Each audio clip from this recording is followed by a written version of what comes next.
Today, I'm going to show you how to take multiple offers or just one offer, break it down so that you can really evaluate it and see if that offer is the best offer for you and your family.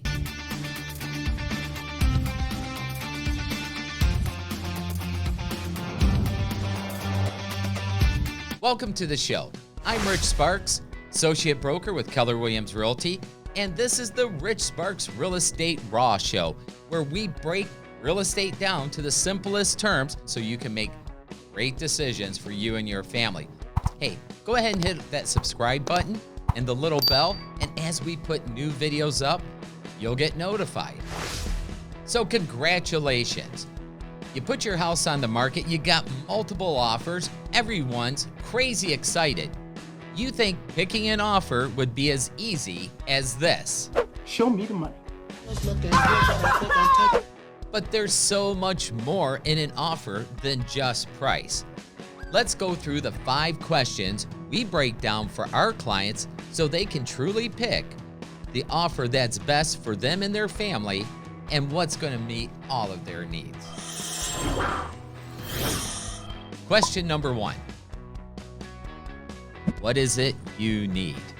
Now, oftentimes, I'll hear people say things, well, I just don't want to give the house away. I just want top dollar for it. Well, there's more to an offer than just the sales price.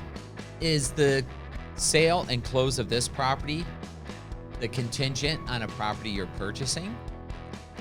Is this property not in the best of shape and you want to make sure it's sold as is so that they can't come back to you later on down the road?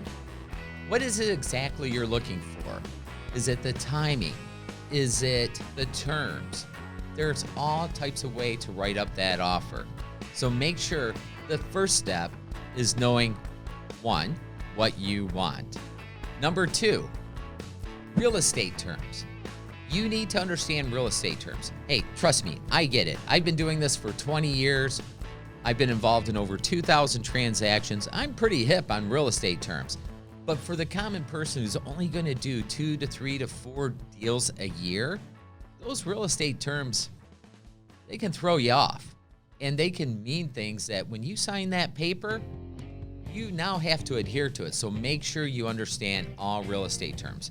What we like to do when we're presenting an offer to our sellers, we make sure that they understand each and every term, not only their meaning, but how it applies to them. So don't be embarrassed if there's something that you don't understand. Make sure you have them tell you about it. Now, before we get to number 3, make sure you stick around to the end. I'm going to give you the number 1 tip that I wish every single person in the nation doing a real estate transaction would listen to, write on a piece of paper, and have it go on their heart and follow it. It is huge, so stick around for that. Number 3, speed. What do I mean by speed? What is the speed, the timeline that the buyers are asking for? Maybe it's too long, maybe it's too short. And you got to figure out what your timelines are. Going back to question number 1, what's the perfect timelines for you? Now, not only with speed, what we always do and what we highly suggest you have your agent do is they need to call the lender and ask, how many days do you need for closing? How many days does the appraiser need?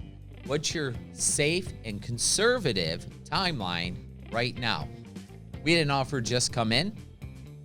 They gave us a timeline, and just knowing what's going on in the market, I knew there was no way that they would be able to do that timeline, and sure enough, they didn't. But it was okay. We were able to prepare the seller for that, and it made it a lot easier on them. So speed. Have them break down a timeline analysis of the offer to ensure that the buyer's timeline and your timeline match up. Number 4, certainty. Now, I like to say you can go into any bar in the U.S. and find a mortgage rep and say, hey, listen, I make $1.2 billion a year. I have actually no debt, and I get a pre-approval, and someone's out there somewhere will write you a pre-approval.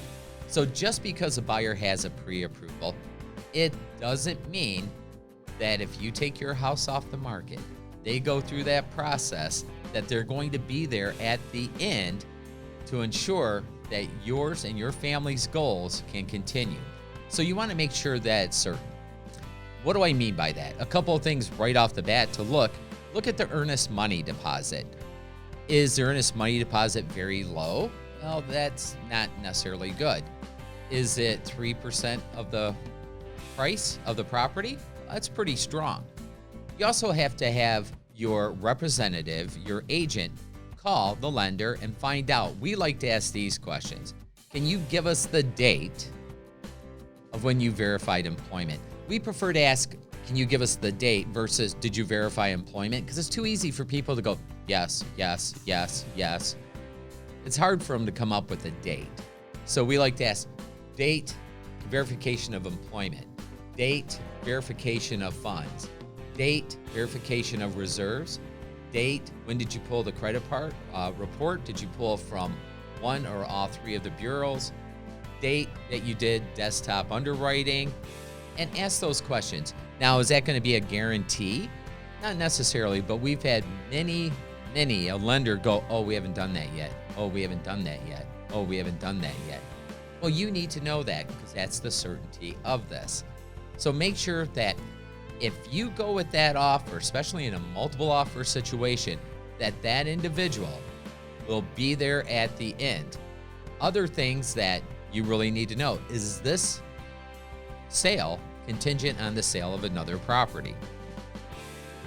We have had folks that go, oh no, it's not contingent on the sale, but it is contingent on the closing of their primary property. Well, you need to know that. So make sure you're aware of the certainty of that person, that when you pick that offer, they'll be there at the end. Now, all of this is leading up. If you understand the risk of the offer and the reward that offer gives you, then you can make a good decision. So let's recap real quick. First, what are your goals? Second, what terms are you not sure of? Third, speed. Fourth, certainty. And coming in at number 5, price. Well, you think the price would be as simple as the price is. They're offering $400,000. They're offering $600,000. They're offering $200,000. Well, you have to look at the terms and conditions. Are they asking for seller's concessions? Seller's concessions are funny money, so that has to be taken off and put so you know the bottom line. Is it a VA loan? There's extra cost to the seller for a VA loan. Are they asking for a home warranty? Are they asking for appliances you weren't planning on giving?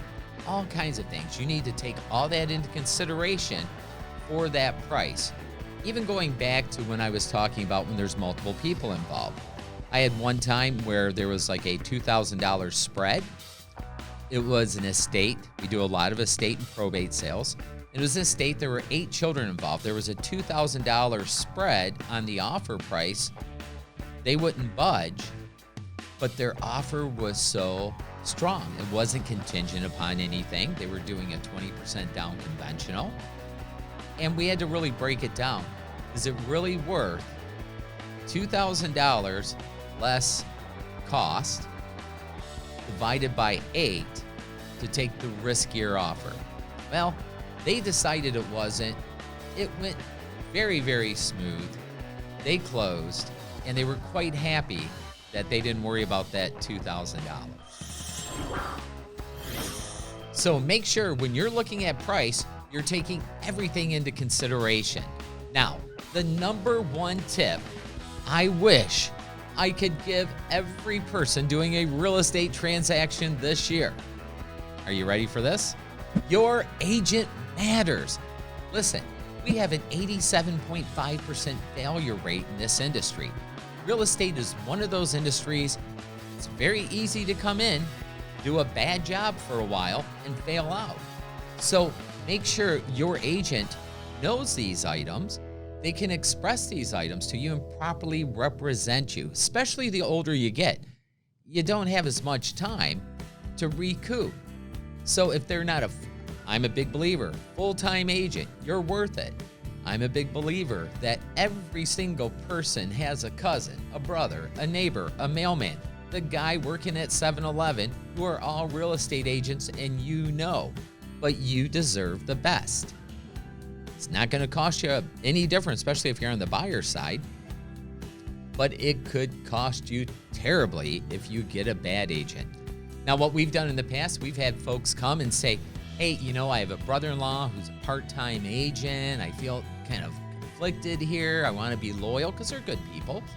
And what we've done is given a little referral fee to their brother-in-law to make them feel happy. And it works out wonderfully. So, number one tip, your agent matters. Not all agents are the same, and you deserve the best. Hey, I'm Rich Sparks, Keller Williams Realty. I hope you enjoyed the show. I hope you learned a little bit. Hit that subscribe button. We're going to have some really fun stuff coming up. Talk to you later. Bye now.